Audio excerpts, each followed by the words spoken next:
할렐루야. 주님의 성전에 오신 우리 성도님들 주님의 이름으로 사랑하고 또 축복합니다. 우리 부목사님들이 다 코로나에 감염되셔가지고 지금 썰렁하게 아무도 안 보이죠?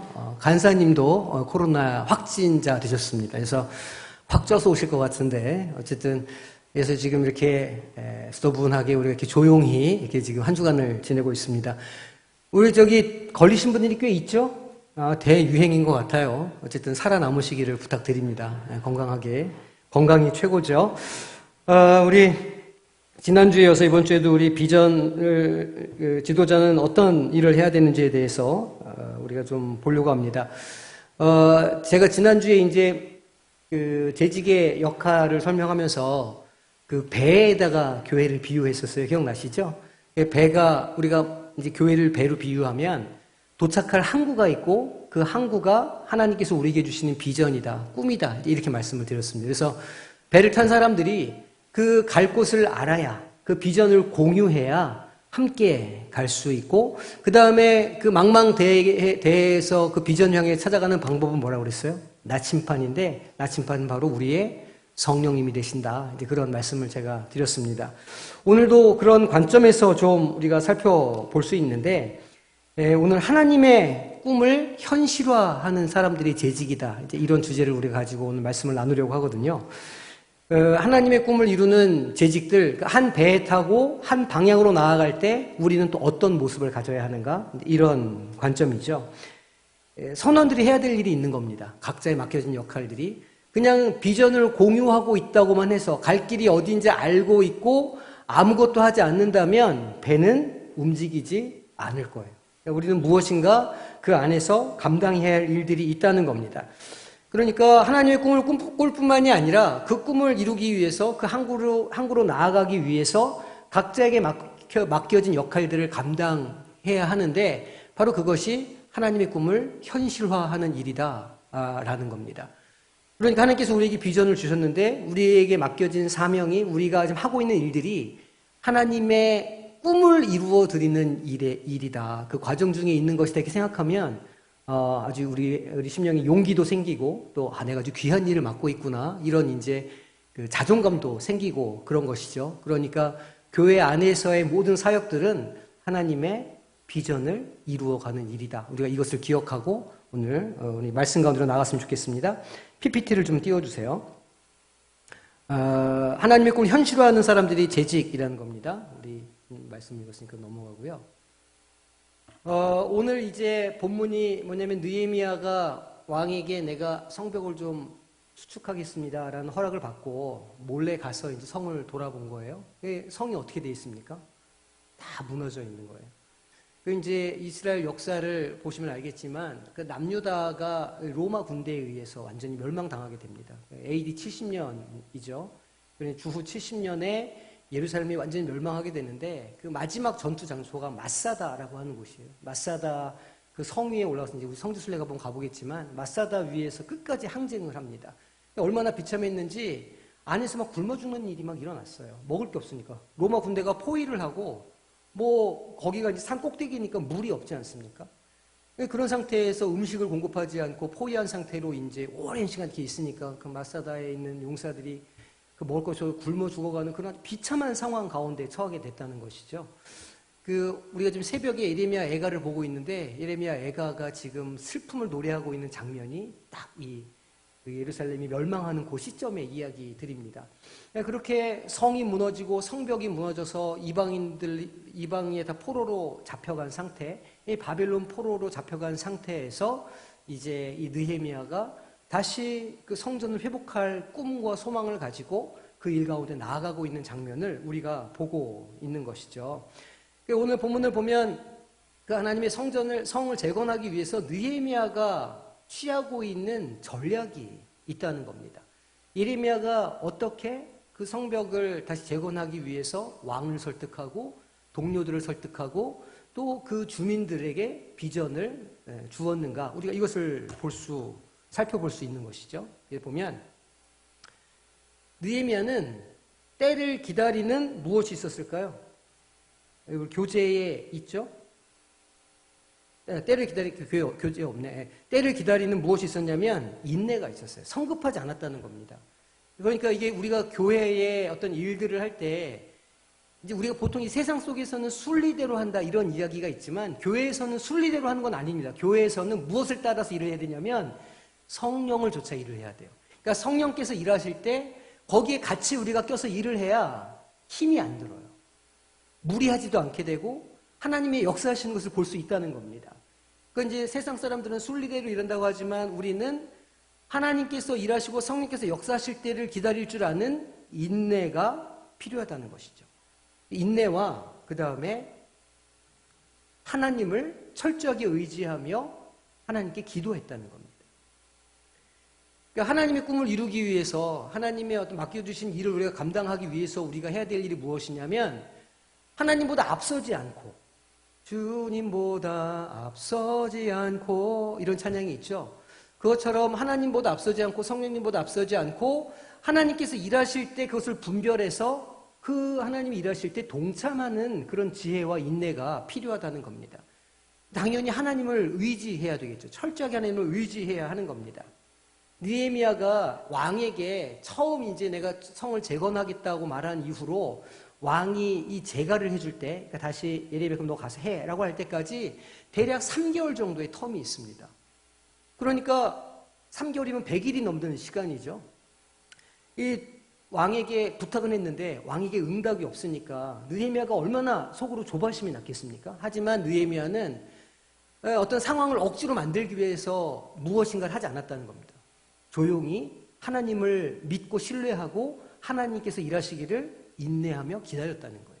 그렇게 할 때 그에게 기회가 찾아오게 된 것이죠. 그리고 또 무엇을 했냐면 오늘 말씀을 보면 그가 그 성벽을 돌면서 이걸 어떻게 해야 되겠구나라고 하는 이 청사진을 마음속에 딱 품는 겁니다. 치밀한 무엇을 세웠을까요? 계획을 세웠어요. 그리고 왕의 마음이 기꺼이 동의해서 허락할 때까지 서두르지 않았다는 겁니다. 그러니까 하나님께서 일하시기 전까지 우리가 아무것도 안 하지만 그러나 우리가 하나님이 일하실 땐 준비는 되어 있어야 하지 않겠습니까? 우리는 아무것도 안 하고 성령께서 일하신다고 우리가 거기에 이렇게 성령님께 우리를 드리면 우리가 열심히 일할 수 있을까요? 아닙니다. 우리도 하나님께서 일하실 때 내가 가지고 있는 재능과 능력을 발휘할 수 있도록 계속해서 칼을 갈고 기다려야 된다는 겁니다. 다윗이 하나님의 그 마음에 든 자가 되어서 이스라엘의 두 번째 하나님의 사랑하는 사람으로 왕으로 이렇게 등극하게 되었습니다. 다윗의 특기가 무엇이었을까요?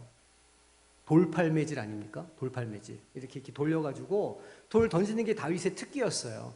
골리앗을 쓰러뜨리는 장면을 보면 다윗이 이렇게 서가지고 주머니에서 돌을 꺼내가지고 이렇게 넣어서 돌려가지고 맞힌 게 아닙니다.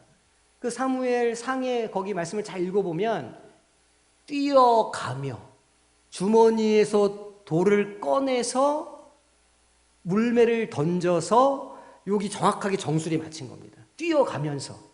생각해 보세요. 다윗이 물매질을 얼마나 했을까요? 그러니까 아빠가 위에 있는 형들은 다 맨날 챙기고 좋은 옷 입히고 이렇게 누가 선보러 오면 형들만 보여주고 다윗은 계속 양치고 있었던 거 아닙니까? 막내니까. 지금이야 막내가 귀하고 이쁘지만 그 시절의 막내는요 정말 분깃이 아무것도 없는 아주 비참한 그런 인생입니다. 그러니까 들에 나가서 아무것도 못하고 그렇게 말하자면 서럽게 거기서 뭐 했을까요, 다윗이? 계속 물매질을 했던 겁니다. 양도 쫓아야 되고, 늑대도 쫓아야 되고, 맹수도 쫓아야 되고, 또 멀리 도망가는 양들도 경고도 해야 되고, 거기에서 매일매일 다윗은 물매를 돌렸던 거예요. 그 물매질을 하면서 다윗이 무슨 생각을 했을까요? 내 인생 이거 뭔 소용이 있나 이랬을 거 아닙니까? 근데 결국은 그 의미 없는 매일매일의 노력을 통해서 하나님께서 골리앗을 쓰러뜨리는 역사를 만드시고 그 일을 통해서 그를 이스라엘의 왕으로 세우는 길을 열어주셨다는 것을 우리가 기억해야 되는 겁니다. 그러니까 그리스도인들은 늘 준비가 되어 있어야 되는 겁니다. 하나님께서 일하실 때, 하나님께서 쓰신다고 하실 때 주님 나를 사용하시옵소서 라고 말씀드리고 그 하나님의 손에 붙들려서 자신에게 있는 재능과 포텐을 탁 터뜨려서 하나님의 일을 감당할 수 있는 준비가 되어 있어야 한다. 그러니까 매일 우리가 우리 스스로를 쳐서 무엇인가 하나님이 음성을 주실 때까지 계속해서 우리가 영적으로 깨어있는 일들을 반복해야 하는 겁니다. 매일 기도의 자리에 나아가고 말씀 읽고 이게 무슨 소용이 있어요? 소용이 있죠. 왜냐하면 때가 되면 하나님께서 일하실 때 준비된 사람을 들어서 사용하시기 때문입니다. 아무 일이 일어나지 않는다고, 아무 일이 없을 것 같다고 아무것도 하지 않으면 아무 일도 일어나지 않습니다. 준비하고 애쓰고 내 영적인 어떤 상태를 점검하고 긴장하며 서 있을 때 하나님께서 일하시면 그 사람을 통해서 역사가 일어난다는 사실을 오늘 믿음으로 고백하는 성도님들이 되시기를 부탁드립니다. 그 다음에 또 있어요. 예루살렘에 무엇을 파악했을까? 예루살렘에 가서 예루살렘의 현실을 딱 본 거예요. 성 다 망가지고 이거 어떻게 수축해야 되고 보수해야 되고 재건해야 되고 이렇게 하려면 사람이 어느 정도 필요하고 이런 것들을 자기 살펴본 겁니다. 그리고 나서 백성에게 무엇을 했을까요? 백성에게 비전을 선포하는 겁니다. 이렇게 주저앉아 있지 맙시다. 우리 하나님의 이 성전을, 하나님의 이 거룩한 성읍을 다시 재건합시다라고 목표를 딱 제시했어요. 목표를 제시하고 우리가 함께 모여서 할 수 있습니다 라고 사람들을 독려했죠. 그래서 함께 하자고 호소한 거예요. 위기 상황이죠. 아무것도 없어요. 아무것도 없는 상황에서 지금 느헤미야는 하나님의 일하심을 믿고 하나님께서 말씀하셨을 때에 순종함으로 가서 그 백성들에게 비전을 심어주고 동참하도록 그들에게 동기를 부여해 주었다는 겁니다. 그렇게 해서 하나님의 꿈이 그 공동체 가운데 현실화되도록 했다는 거예요. 이 느헤미야만 할 수 있는 일은 아닙니다. 우리도 마찬가지죠. 우리가 각자 처해 있는 우리 부서와 위원회와 우리에게 맡겨진 사역을 감당할 때에도 똑같은 방식으로 우리는 일을 해야 되는 겁니다. 하나님께서 이 일을 통해서 무엇을 이루길 원하시는가? 큰 목적을 보는 것이죠. 우리가 도착할 항구가 저긴데 나에게 맡겨주신 사명이 이것이면 내가 이것을 이렇게 세워가야 되겠다. 내가 이 사람들을 이렇게 하나님의 사람으로 만들어가야 되겠다고 하는 그런 선명한 비전이 있어야 된다는 겁니다.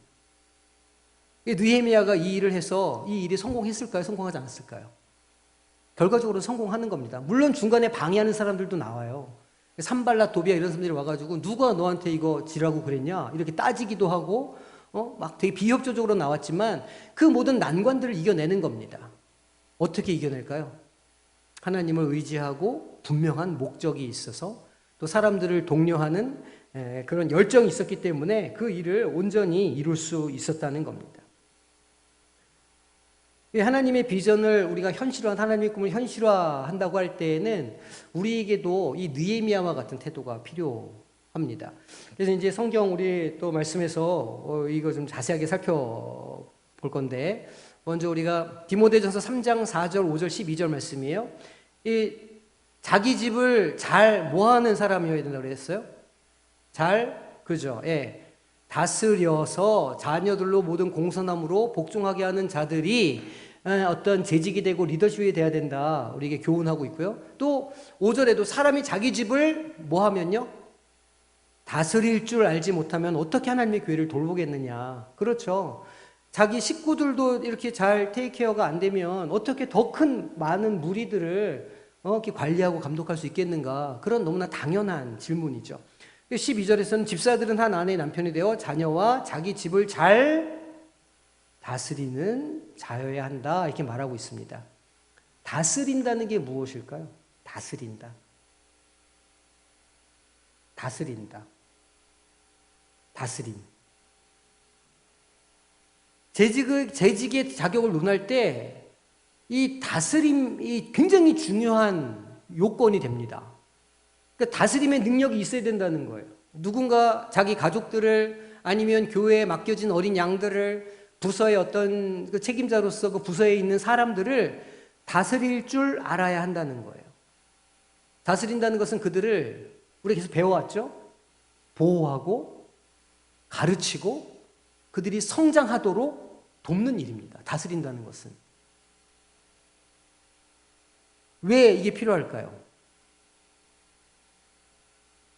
우리 공동체, 교회는 굉장히 여러 모습과 여러 생각과 여러 성격을 가진 사람들이 모인 무엇이기 때문에요?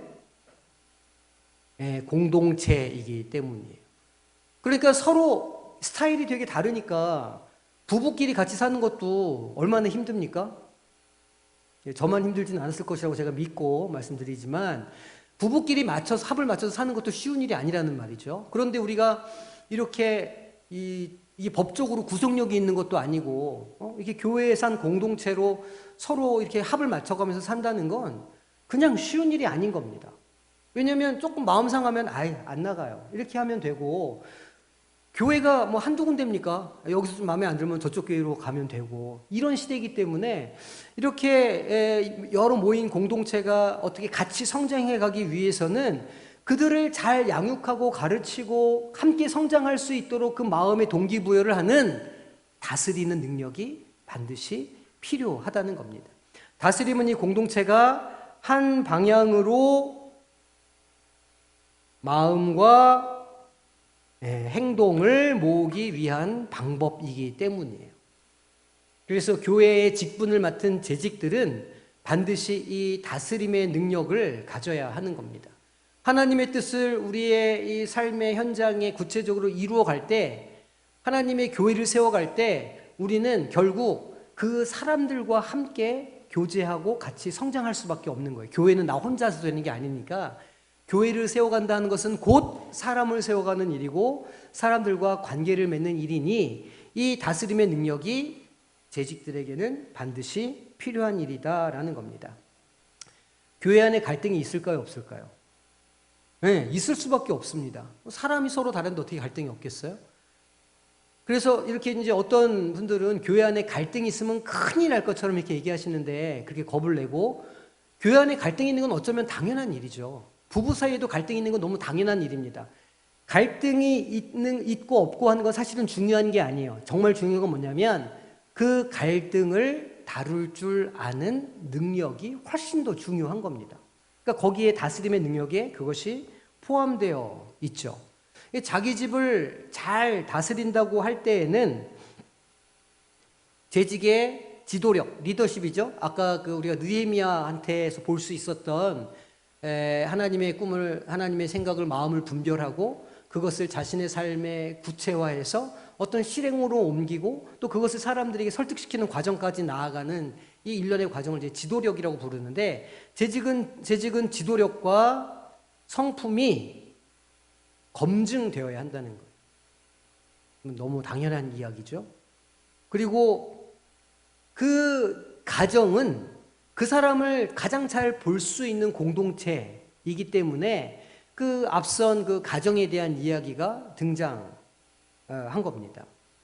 자기 집을 잘 다스린다는 것은 결국은 그 자기 집을 잘 다스리는 사람이 더 큰 공동체도 잘 다스릴 수 있기 때문에 이제 그 능력을 보겠다는 거예요. 그래서 가정사역도 되게 열심히 하셔야 됩니다.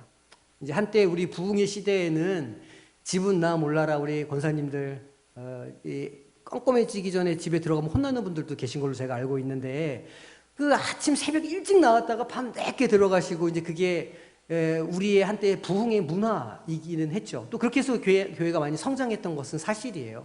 그런데 지금 이제 가족 구조가 변하고 세대의 어떤 세계관이 변하고 가치관이 변하니까 젊은 사람들은 이제 되게 가정을 중요하게 생각하는 시대가 되었습니다. 아버지의 역할, 가정에서 어머니의 역할 이런 것들에 관심이 많고 또 그런 가정들을 건강하게 세워나가면서 그 가정의 자녀들이 또 제대로 세워져 나가는 일들을 우리가 볼 수 있기 때문입니다.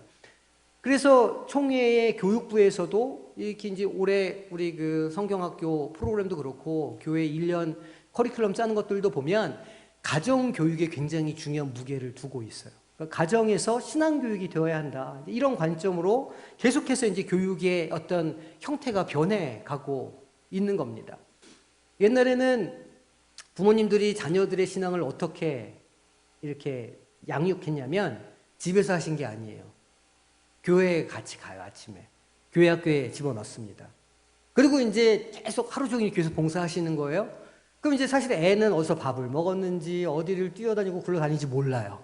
그러다가 이제 집에 가실 때쯤 애를 찾는 거죠. 그럼 애가 이제 땀에 쩔어가지고 이렇게 해서 이제 나타나는 거 아닙니까? 그럼 애를 데리고 집에 가고. 그게 이제 그러니까 아이의 신앙 교육을 학교에 완전히 위탁했었습니다. 지난 80년대, 90년대 교회 신앙 교육이라는 게. 그러면 교회학교 선생님들은 그 아이를 위탁받아서 마치 우리가 학원에 아이들한테 학원비를 줘서 맡겨가지고 수능 공부를 시키는 것처럼 우리가 신앙교육을 그렇게 위탁해서 시켰다는 거예요. 그런데 이제 그러다 보니까 문제가 생기기 시작했죠. 가정이 신앙교육에 굉장히 중요한 공간이 되어야 하지만 그 기능을 그 몇십 년간 전혀 하지 못했던 거예요.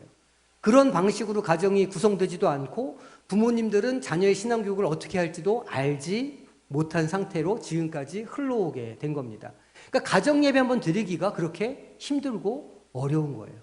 사춘기가 된 아이들은 붙잡기 힘들고 큰 아이들은 다 출가해서 나가버리고 그러니까 부모의 신앙을 자녀가 배울 수 있는 시간이 집에서 없었다는 것이죠. 이제 이게 고민이 되고 문제가 되니까 커리큘럼이 막 변화하는 총회에서도 변하고 막 교재 같은 것도 만들 때 집에서 부모님들이 할 수 있는 일도 막 맡기고 이렇게 하는 겁니다. 저도 우리 이 교육부 목사님들에게 어떤 주문을 하냐면 1년 커리큘럼을 짤 때 올해에는 70%는 교회에서 하지만 30%는 집에서 할 수 있는 것을 짜주세요 부탁을 드렸어요. 그래서 부모님이 집에서 뭔가를 잘하면 집에서 달란트를 하나 이렇게 줄 수 있도록 집에서 부모님이 달란트를 줘야 부모님한테 권위가 생기잖아요. 그렇게 하도록 이제 요구를 했고 지금 그런 방식으로 우리 교회도 지금 교회학교가 운영이 되고 있는 것이죠. 왜 그렇게 하냐면 그 가정이 먼저 신앙으로 세워져야 되니까. 그 가정에서 아름다운 신앙 공동체를 경험해야 교회에서도 그 공동체가 제대로 경험되기 때문입니다. 가정의 중요성은 여러 번 말해도 부족하지 않죠. 자, 사도행전 15장 1절에서 사실은 22절까지인데 우리가 다 읽지는 않을 거예요. 여기 1절, 2절만 우리가 보겠습니다. 어떤 사람들이 유대로부터 내려와서 형제들을 가르치되 너희가 모세의 법대로 무엇을 받지 아니하면 안 된다고 그랬을까요? 맞아요. 할례를 받지 아니하면 능히 무엇을 얻지 못한다고요? 네, 구원을 받지 못할 거라. 진짜입니까? 할례를 받지 않으면 구원을 우리가 받지 못할까요? 아니죠. 구원은 어떻게 받나요? 예수 그리스도를 믿음으로 받는 것이죠. 네. 근데 이제 이런 이야기들을 하니까 2절이에요. 바울과 및 바나바와 그들 사이에 적지 아니한 다툼과 변론이 일어난지라.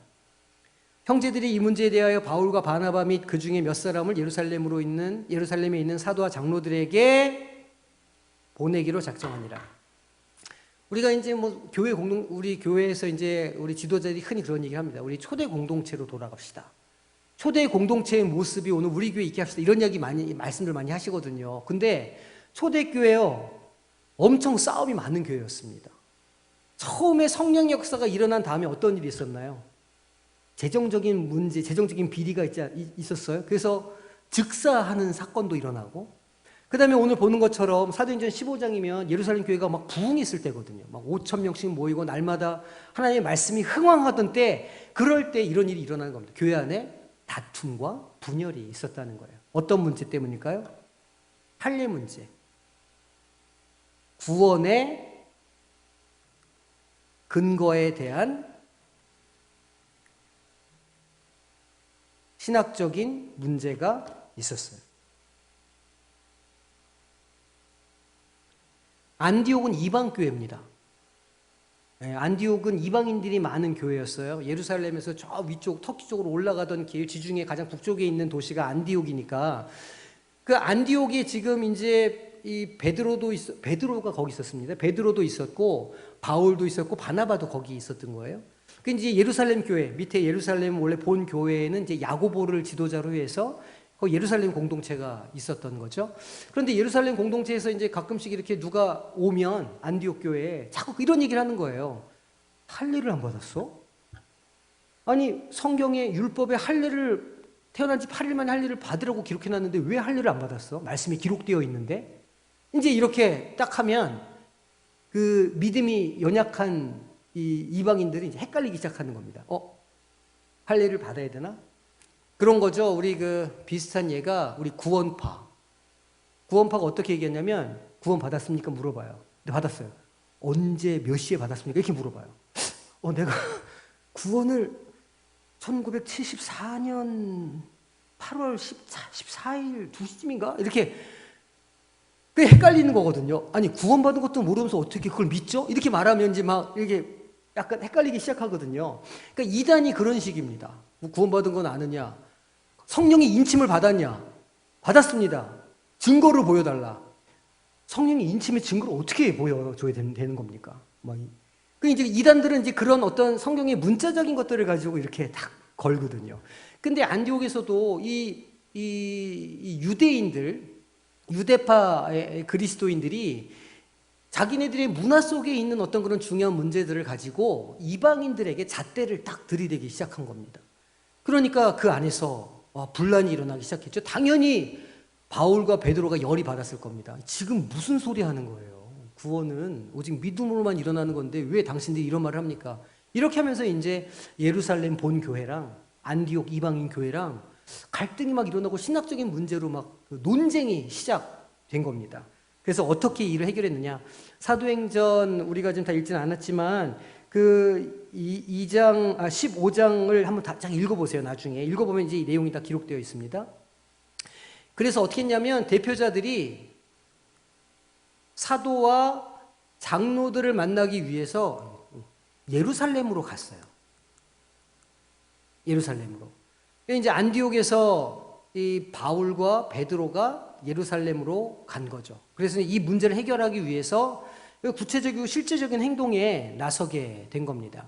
이 사도와 장로들이 이 일을 해결하기 위해서 모인 회의에서 누가 연사로 먼저 이렇게 나섰냐면 베드로가 먼저 이야기를 시작했어요.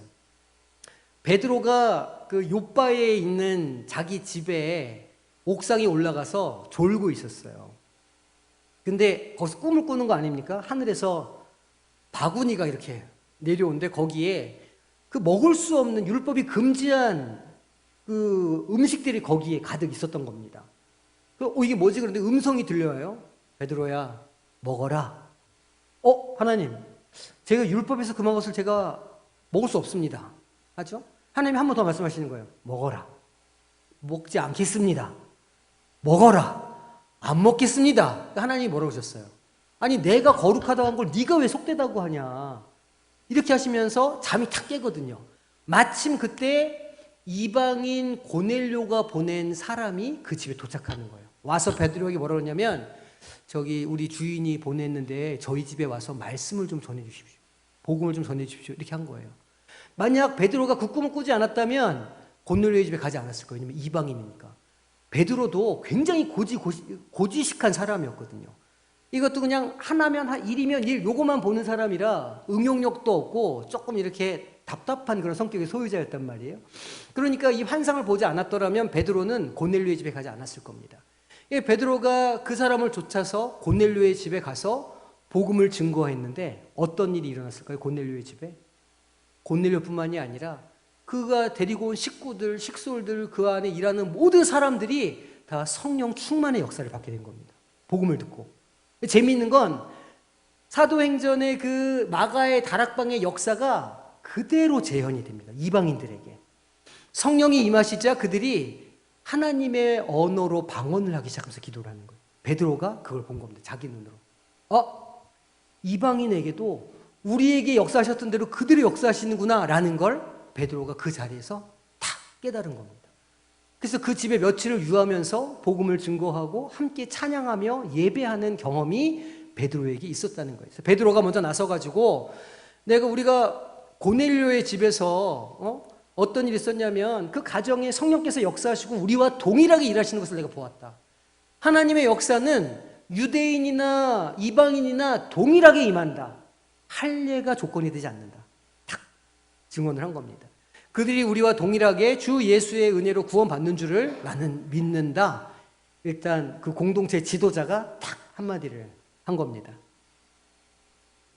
그 다음에 누구냐면 바나바와 바울.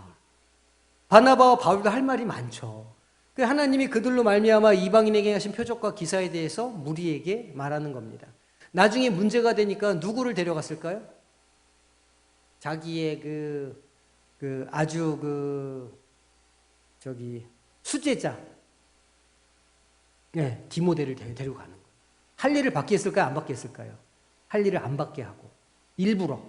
하나님의 일은 그것을 통해서 일어나는 게 아니다. 믿음으로 일어난다. 이렇게 이제 증언하기 위해서 바울 사도가 나가서 이런 일들을 감당하게 되는 겁니다. 이제 베드로가 말했죠. 바나바와 바울이 이야기했죠. 그렇게 하니까 이제 야고보가 이방인들이 주를 찾게 되는 모든 사건은 하나님이 계획하신 것이다 라고 선포를 딱 한 겁니다. 그래서 더 이상 주께 돌아온 이방인들을 괴롭게 하지 말자 이렇게 해서 그 온 교회가 동의하고 그 문제를 해결하게 된 겁니다.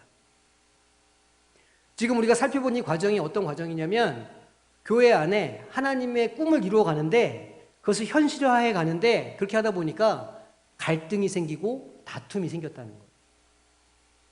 그 가벼운 문제가 아니었어요. 왜냐하면 신학적인 문제니까.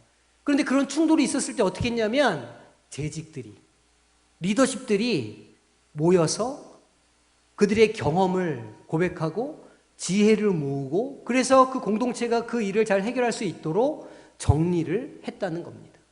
재직의 역할이 이런 겁니다. 재직이 되면 싸우는 게 아니고 재직이 되면 갈등을 풀어가야 되는 것이죠. 잘 되는 교회는 재직들이 서로 이 협력을 하는 겁니다. 잘 안 되는 교회는 어떻게 할까요? 재직들이 서로 싸운다. 우리 교회는 좋은 교회다. 우리 교회의 재직들은 싸우지 않는다. 할렐루야. 할렐루야. 네.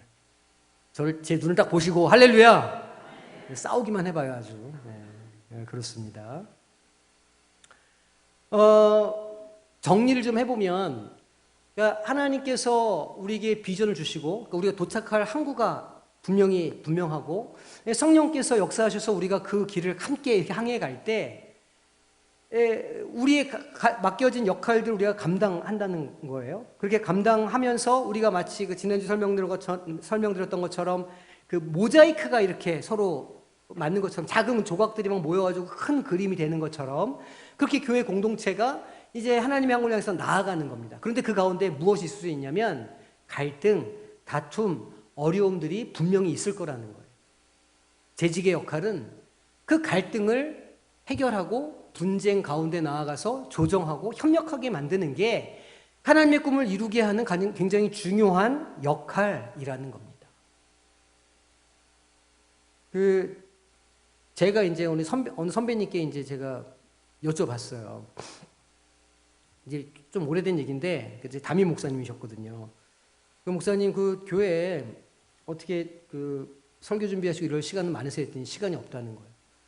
얼마나 그 많은 분들이 이렇게 상담을 오고 신방을 또 해야 되고 막 이래가지고 그 사역이 너무너무 힘들다는 거예요. 그래서 아니 목사님 그래도 그 말씀 전하시고 이렇게 하는 일이 사실은 되게 사역의 핵심인데 그 어떻게 합니까? 했더니 목사님 뭐라고 하시냐면 그게 사역의 핵심이 아니야. 사역의 핵심은 갈등 속에 있는 거야. 이렇게 얘기하셨어요 저한테.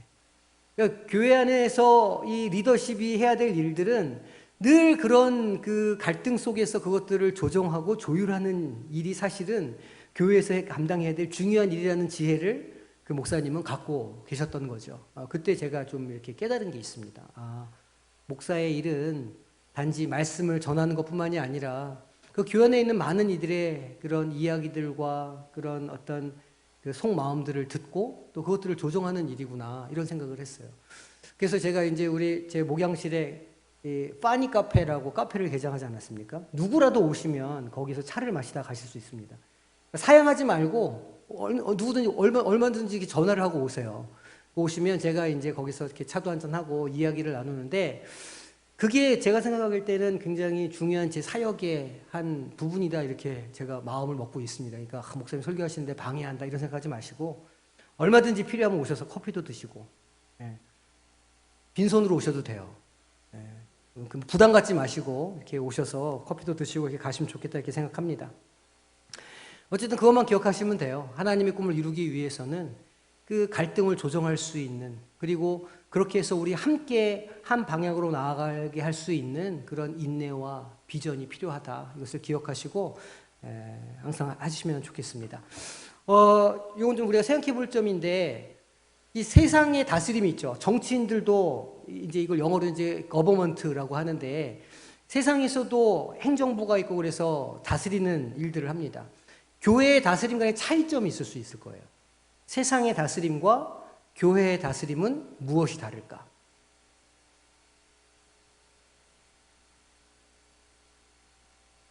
그렇죠.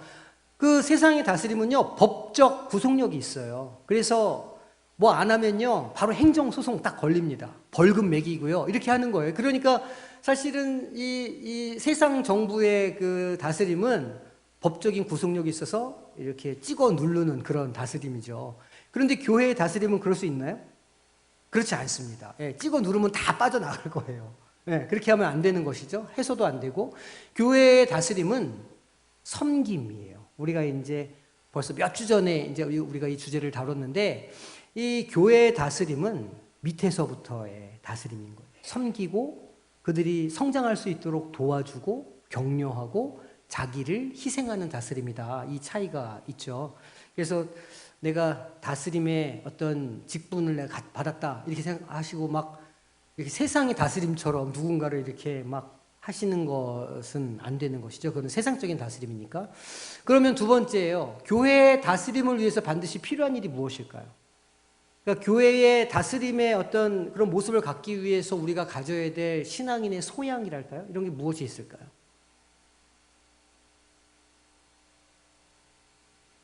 정답 있는 게 아니에요. 자연스럽게 이렇게 생각하시면 돼요. 가르침과 돌봄, 그렇죠. 정답이에요. 우리 쭉 배워왔던 겁니다. 가르치고 돌보는 일이 있어요. 가르치는 것은 말씀을 정확하게 나누는 것이고, 돌봄은 그들이 딴 길로 벗어나지 않도록 지켜주고 보호해주는 거예요. 돌봄은 가르침과 돌봄 이런 게 있죠. 또 섬김의 교회의 다스림을 위해서 필요한 우리의 태도가 어떤 것이 있을까요?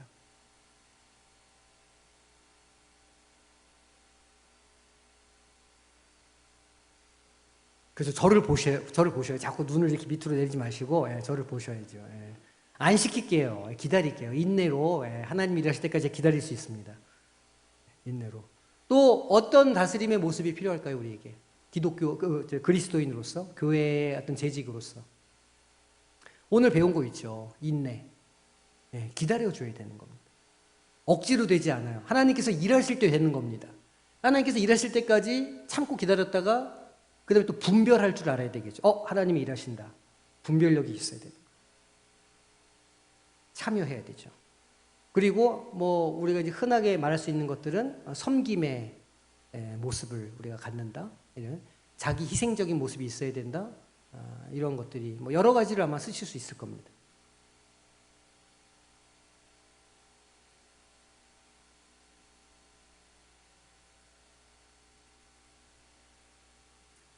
마지막.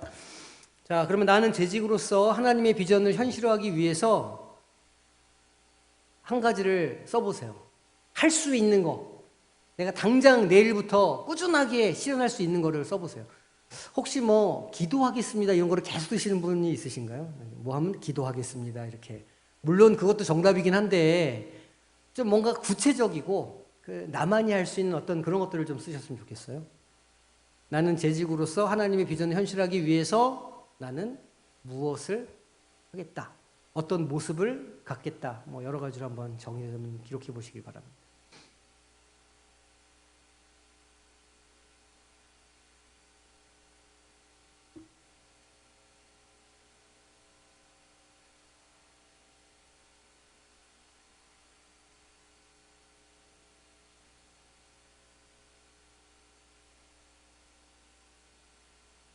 다 쓰셨죠? 오늘 거기 결심하고 쓰신 대로 또 한 주간 또 실천하면서 살아보는, 그래서 하나님께서 맡겨주신 사명을 잘 감당해내는 성도님 되시길 소망합니다. 한 번에 큰 일을 할 수는 없어요. 뭐 내가 뭐 이렇게 결심했다고 뭐 내 삶에 어떤 일이 막 번쩍 일어나는 건 아니에요. 하지만 조금씩 우리가 준비되고 진보하면 그리고 우리가 순종하면 하나님께서 일하실 때 우리를 통해서 일하실 수 있다. 성령의 역사가 우리 안에 일어날 때 우리가 할 수 있는 것보다 더 큰 일을 할 수 있다. 이 믿음 가지고 우리의 어떤 삶을 조금씩 조금씩 이렇게 개선해 나가고 성장시켜 나가는 우리 재직들이 되시기를 주님의 이름으로 축원합니다.